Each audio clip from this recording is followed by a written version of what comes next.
Hi there, my friends. I'm Marina Viatkina, and today we're talking about contemporary art, how to understand and evaluate it correctly. That's coming up.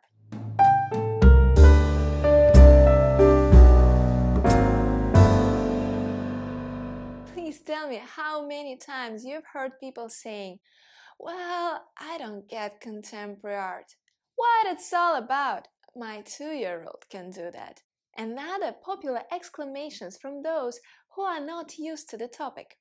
Attention, I'm saying not used to the topic and not pointing finger as those folks are totally incompetent like monkeys in the jungle. And what does that mean? Right, that everybody can understand what's going on in today's contemporary art scene and give right personal evaluation of it.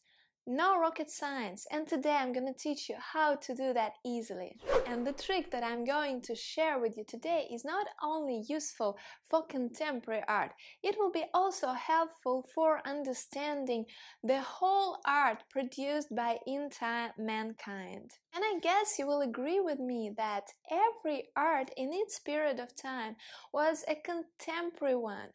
And the striking fact was often perceived the way we do today. People didn't like it, didn't get it, and even neglected it. And that's why each of you heard those numerous stories about artists who were understood and praised only when they were already resting down in peace in their graves. For example, that was the case with the Impressionists, so beloved and expensive today. General public at that time was not ready for such an innovation in style and even threw tomatoes at internationally known masterpieces of today. And what made Impressionists so valuable for us and so unexpected for the general public in late 19th century? They kind of invented, if I may, a new style in art for that time. They started to capture light differently, introducing a completely new technique for that by using clearly visible textured oil strokes. And that's how they became a part of a history of art, and that's why museums and collectors pay millions of dollars for some of their pieces, because they changed the art landscape at that time. Are you already getting the idea? A little bit more of a history briefly. Again, an example with the same Impressionists. You probably know that mid and late 19th century was kind of a repetition in many spheres of art, like painting, sculpture, design, and many others. At those times, all the numerous neoclassics, neoromantics, pseudo-gothics, and other rethinkings of styles of the past were very popular. So you see, for decades, there were not that much of a fresh air in art, just a mishmash of previously used features. And now I have questions for you. Will something made to look like a Gothic chair be actually more valuable than a true Gothic chair? I don't think so. Another thing.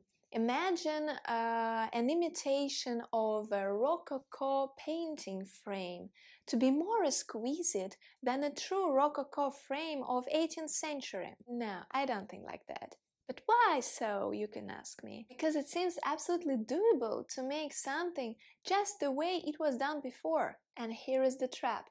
If it was done before, then what is the actual value of a repetition?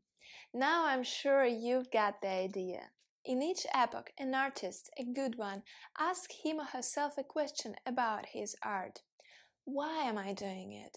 What purpose or artistic problem does it solve?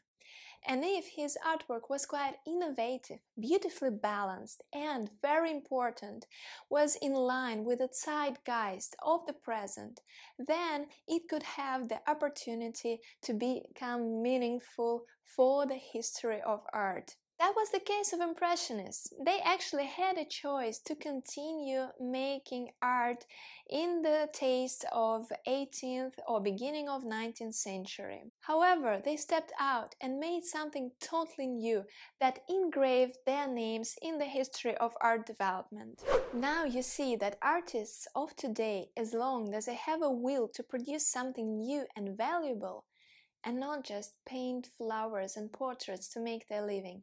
They have to think out of the box and find new media and new artistic expressions that would respond to the spirit of our time. So next time when you're gonna go to an art fair or an exhibition of a contemporary art in a museum, just don't be so fast in judging artistic abilities of artists presented.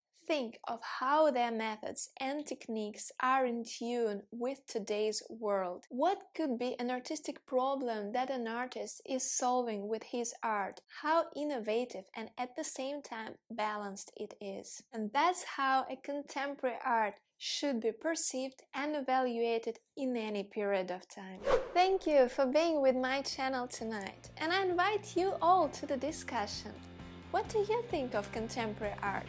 What is your favorite artist? Please share with me and all the artists your ideas on the topic down there in the comments. And next time we'll be talking about the latest trends in contemporary art for 2017.